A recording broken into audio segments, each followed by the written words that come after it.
Bismillahirrahmanirrahim. Assalamualaikum warahmatullahi wabarakatuh. Perkenalkan, nama saya Iqbal Salsabila Lubis, NIM 0705203009 dari Fisika Sambut 2020. Nah, di sini saya akan menjelaskan tentang jawaban UTS Ekonomisika. Nah, dengan dosen pengampu yaitu Bapak Pandapatan Harahap, MPFIS, MPD, dan dengan mata kuliah Ekonomisika. Langsung saja.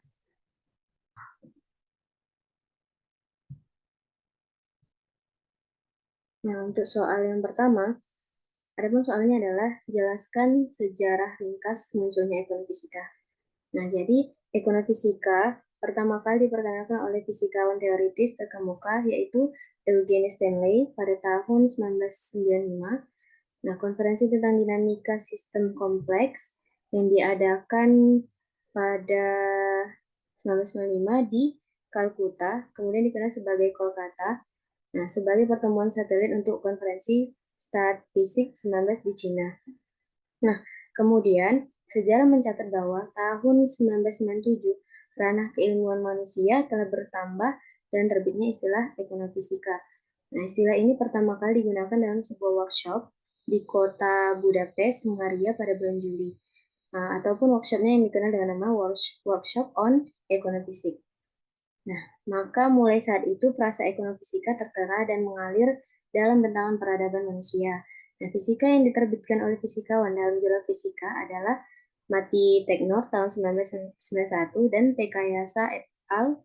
Tahun 1992. Nah, contohnya adalah termasuk pembangunan stokastik dan dinamika nonlinier. Nah, selanjutnya soal nomor 2. Soalnya adalah buatlah satu contoh sederhana fisika dasar yang dapat menjelaskan fenomena atau transaksi ekonomi. Nah, jadi prinsip ekonomi dapat dijelaskan dengan menggunakan hukum kekekalan energi. Nah, energi itu bersifat tetap dan energi tidak dapat diciptakan maupun dimusnahkan, dan energi juga dapat berubah dari satu bentuk ke bentuk energi yang lain. Nah, kita analogikan bahwasanya jika E1 ditambah E2 sama dengan konstan, maka ketika akan menaikkan energi E1, maka kita harus mengorbankan atau mengurangi energi E2. Nah, begitu juga dengan sebaliknya, jika kita akan menaikkan energi E2, maka kita harus mengorbankan atau mengurangi nilai energi 1. Untuk mendapatkan bentuk energi baru, maka perlu mengorbankan energi lain untuk dapat diubah menjadi energi baru. Nah, jadi dapat disimpulkan bahwa hal ini menjelaskan bahwa dalam fenomena ekonomi, untuk setiap pengambilan keputusan ekonomi, kita harus dihadapkan pada suatu pilihan, di mana pilihan yang satu mengorbankan dan pilihan yang lain itu. Sebagai contoh, ketika kita memilih sesuatu, maka sesuatu yang lain pasti kita korbankan. Nah, itu bisa berupa uang ataupun waktu. Nah, lanjut untuk soal yang nomor 3.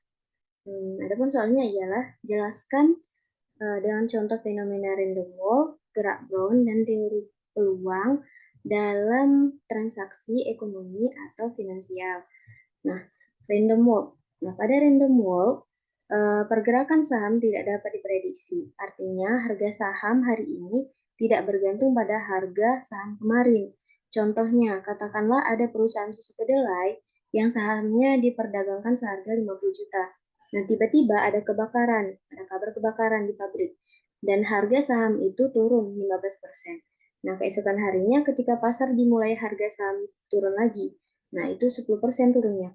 Jadi, apa yang dikatakan random walk teori adalah bahwa mereka jatuh pada hari kebakaran itu. Nah, karena berita kebakaran, tetapi mereka jatuh pada hari berikutnya, bukan karena berita kebakaran lagi.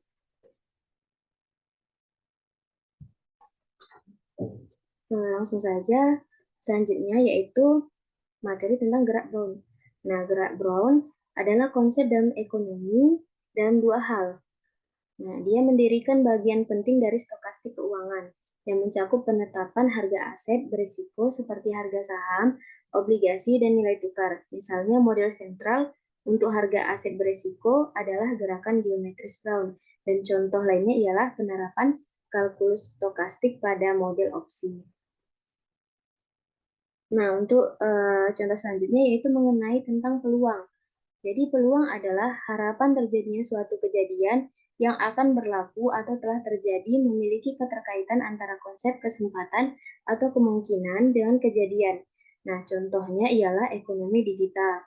Nah, kita tahu bahwasannya eh, ekonomi digital tentu tak akan ada habisnya. Dengan adanya peluang ini, banyak orang mencoba beralih ke pembayaran digital seperti scan QRIS dengan aplikasi e-wallet.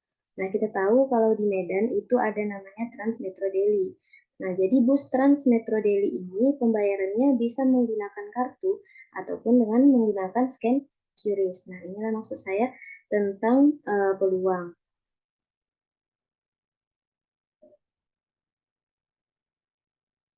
Nah, kemudian untuk soal yang keempat, adapun soalnya ialah jelaskan penerapan stokastik dalam mencari keuntungan bagi para trader bahkan gambler. Nah, kita perlu tahu dulu trader dan gambler itu apa. Nah, trader ini adalah penginvestasi.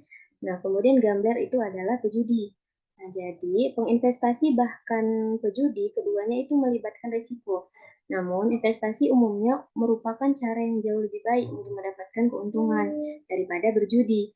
Nah, jadi proses stokastik memberikan petunjuk tentang kondisi overbought dan oversold, entry trading, serta divergence. Nah, jadi pedagang atau penginvestasi sebaiknya memahami cara membaca pengukuran berdasarkan fungsi masing-masing.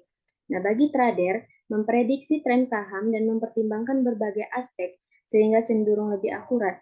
Nah, jadi sederhananya stokastik ini adalah salah satu metode yang digunakan sebagai petunjuk atau indikator dalam trading untuk menunjukkan sinyal jual beli.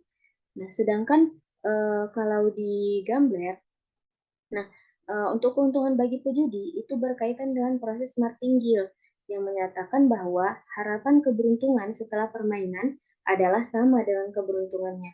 Nah, misalnya pejudi menang 1 juta dan dia akan kalah juga dengan 1 juta. Nah, itulah dia um, proses stokastik dalam mencari keuntungan bagi trader bahkan gambler. Nah, sekian dari jawaban UTS saya. Lebih dan kurang saya mohon maaf. Kepada Allah saya mohon ampun. Wabillahi taufiq wal hidayah. Assalamualaikum warahmatullahi wabarakatuh.